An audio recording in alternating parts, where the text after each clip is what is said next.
कुएं की शादी। विजयनगर साम्राज्य में राजा कृष्णदेव राय के राज्यकाल के दौरान दिल्ली सल्तनत पर मोहम्मद सुल्तानों का शासन था। सुल्तान अत्यंत शक्तिशाली और पूरे उत्तर भारत का शासन करते थे।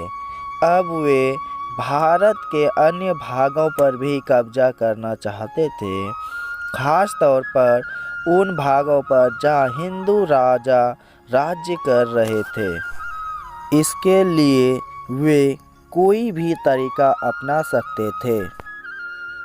एक बार दिल्ली के सुल्तान ने राजा कृष्णदेव राय को परेशान करने के इरादे से उन्हें एक दूत द्वारा शादी में आने का निमंत्रण भिजवाया।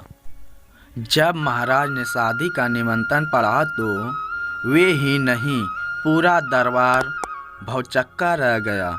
उस निमंत्रण पत्र में लिखा था, हम अपने राज्य के नए खुदे कुएं का शादी कर रहे हैं। इस शादी में हम आपके शहर के सभी कुओं को आमंत्रित करते हैं कि वे इस शुभ अवसर पर हमारी खुशी में शरीक होकर हमारा सम्मान बढ़ाएं।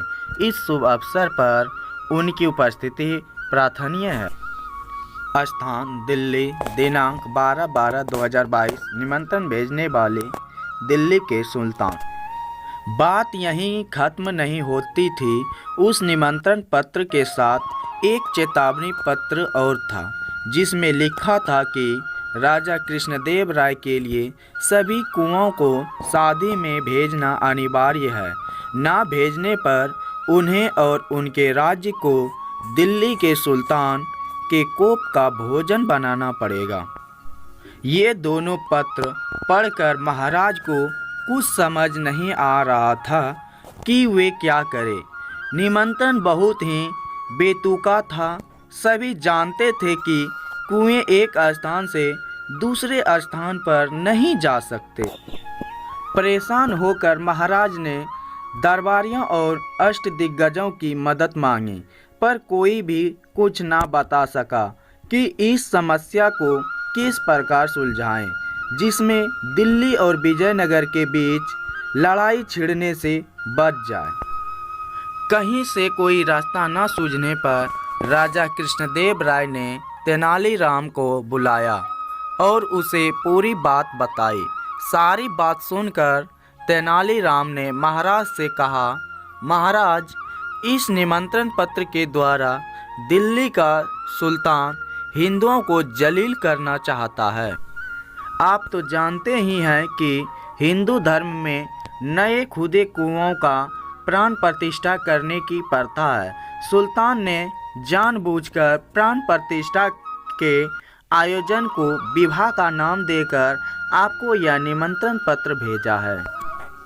कुछ रुककर तेनालीराम बोले, परंतु चिंता की कोई बात नहीं है।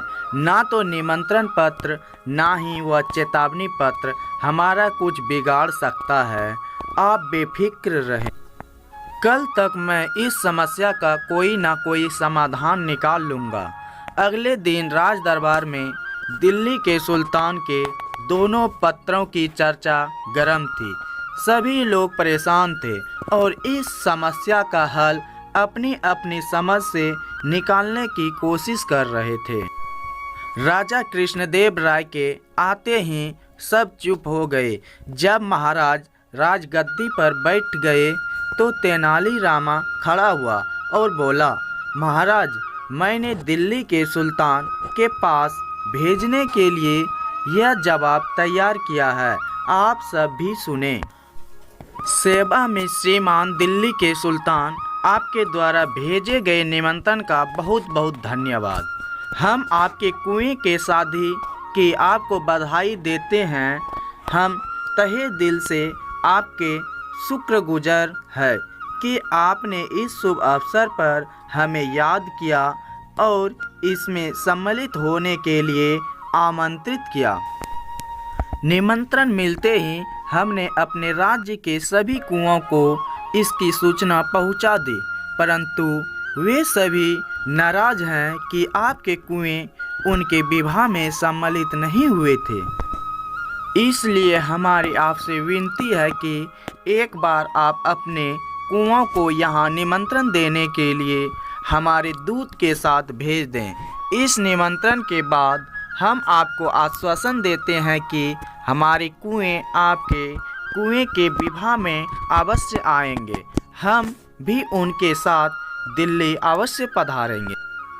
आशा है कि शीघ्र ही आपके कुओं से भेंट होगी। धन्यवाद। श्री कृष्ण देव राय, महाराजाधिराज विजयनगर साम्राज्य। पत्र का मौसाद सुनकर पूरा दरबार तालियों की गड़गड़ाहट से गूंज उठा। महाराज ने एक दूत के साथ यह संदेश पत्र दिल्ली के सुल्तान के पास भेज दिया। पत्र पढ़ते ही दिल्ली का सुल्तान चकरा गया और उसके मुंह से निकला, हम कुओं को तुम्हारे साथ कैसे भेज सकते हैं। दूत क्या जवाब देता बेचारा, चुपचाप सिर झुकाकर खड़ा रहा। सिर धूंधते हुए सुल्तान ने दूत को खाली हाथ वापस भेज दिया। अब उसने हिंदुओं को नीचा दिखाने या उनका मजाक उड़ाने का इरादा छोड़ दिया था। शिक्षा, समझदारी और चालाकी से जमीन आसमान का अंतर है। कई बार सामने वालों को सबक सिखाने के लिए चालाकी से भी काम लेना पड़ता है।